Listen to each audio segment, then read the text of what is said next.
waayo hay saaxiibayaal waxa muqdisho ka dhacay ismiidaamin ka marqaati kacday in arrimihii amnigu ay baylahayihiin maadaama qof ay ku xiran yihiin waxyaabihii la isku qarxinayay uu isku miidaamiyay xaruntii ciidanka booliska Soomaaliyeed mar haddii xarumihii ciidanka booliska school booliska General Kaahiye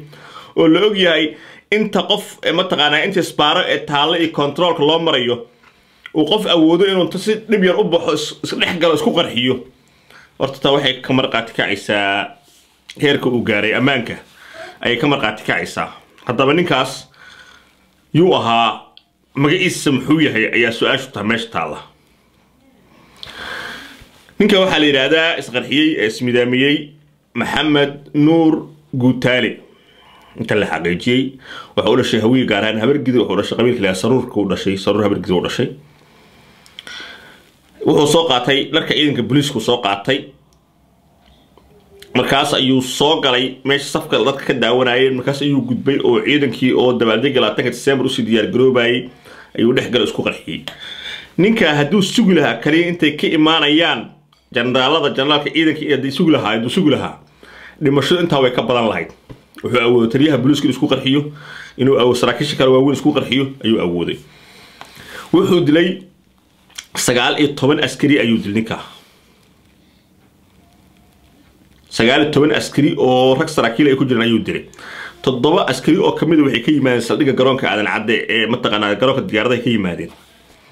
7 kamid ah 3 kamid ah waxay ka yimaadeen saldhigga dekedda Muqdisho ka yimaadeen 6 kamid ah waxay ka socdeen waaxda cashuura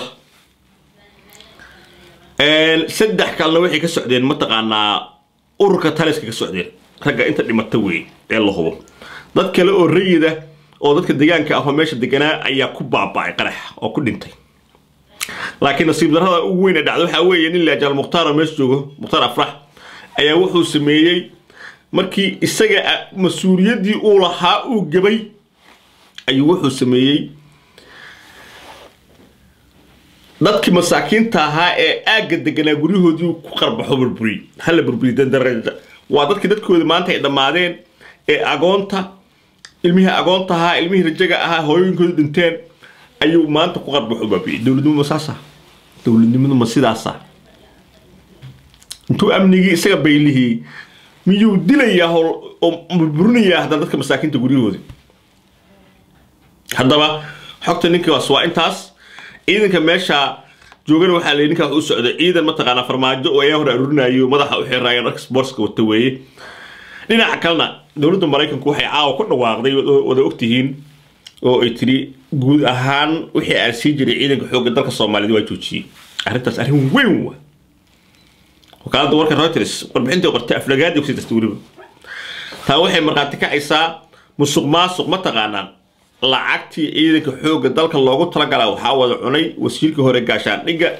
iyo ra'iisul wasaare Qarlaa wada cunay lacagtu waa la musuqmaasuq wixii inta loogu talagalay suuqyada la geystaa dalka loogu talagalay suuqyada la geystaa dhibka halkaas ka taagay waan ku soo laabanaya ila socda waxaan caawidin hayaa xogta ku saabsan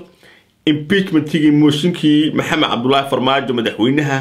oo caawas rasmi loo saxeexay oo la soo gabagabeeyay guddiidina ay fadhiyeen in yar kadib ayaa qaybta xigta fiidiyoga kan ay ku daawan doontaan wadahla cala soo leh dabaysha geedaha uma ruxdo inay ciyaarsiiso fuligu wuu sarbeebaa geesiguna wuu bareeraa ha baqlayso